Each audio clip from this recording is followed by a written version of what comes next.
benn waay dafa may romb fii mu ngi lettu boppa bi. ku góor ki ngeen dafa laa romb fii nii lettu boppam. waaw mais let sariya aayewu ko.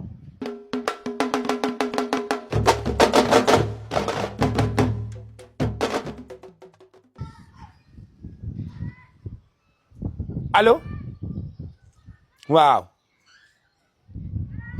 waaw noo def waaw looy def nga ni dangay lan waaw c'est wax looy def nga ni dangay gis nga tere naa la lettu lettu dafa haram tifaaxan lettu dafa haram tifaaxan jigéen du lettu di def ay renversé ay ngay lette renversé di lettu ay renversé di def ay renversé loolu de xadomi gaay déglu ma fi lettu dafa haram l'islam dafa ko tere bàyyi lettu même taxañ sax sariya dafa ko ay bàyyi sa bopp nga defar ko ba mu rafet nga nappal ko waaw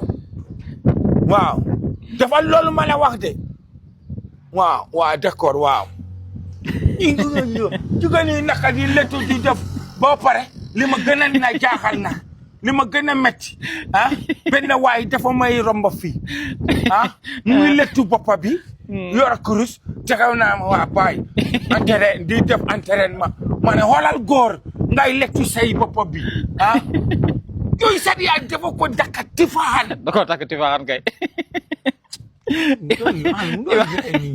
Imam yow est-ce que xam nga ne man barki yonent bi man laa bëgg Imam man yow laa bëgg soxna si moom la woon ne la mu ne day lettu. waaw de mu ne day sama beneen rakk kii bi. mu ne damay lettu ndax dama ko bëgg a lette xaw ma ne ko bàyyi lettu tere naa la ko di. d'accord waaye Imam. waaw li ma jaaxal mooy. lettu kay araamul lettu kañ la xaraam yaa ko xaraamal noonu. voilà déggoo lu ñu wax si lettu yow. waaw.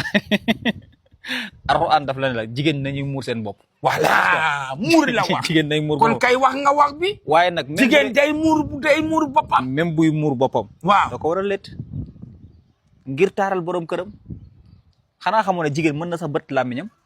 hasbunallahu wa ni'mal wakiil comme bii d'accord ma de ngay bon na say làmmiñ.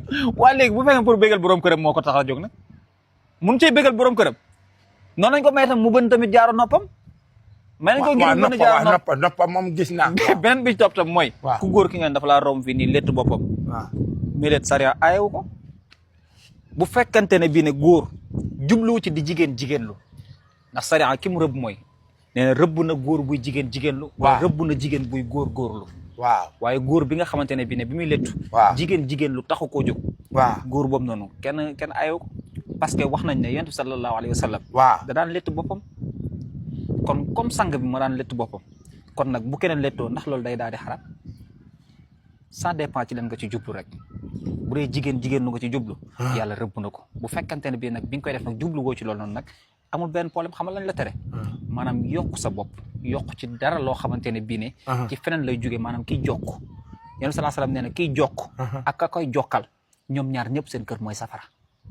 waaye bu dee sa karaw nii doo nga lettu ko loolu dara nekk ci nag Imam bàyyi xale yi nag ñu dund nag seen jamono yow yaa gaaw ci tifaaxaan foo doon dem nii dama laa soxla woon fa nga doon dem xamutuma sax fu may dem kon soxla naa la de am naa yitte moom ci yow lool ba pare Imam lii daganul nga koy kii lii seddaay bi lañ ma ko jox seddaay bi da mooy sonal ma suba teel bi Imam lii fajar bi lañ ma ko may fajar bi loolu sa yoon foofu bi ngay am lay wax bii du sariya waxul si bii dara na lii sariya bëgg ko de lii jox ma jënd këriñ dafa sedd kan mooy jënd këriñ damay jënd këriñ waaw kay wala sama soxla ni kay ba pare soog lay jox incha allah dugal kay ban wala waaye Imam yow ñëwal Imam yow daal yaa ngi noonu rek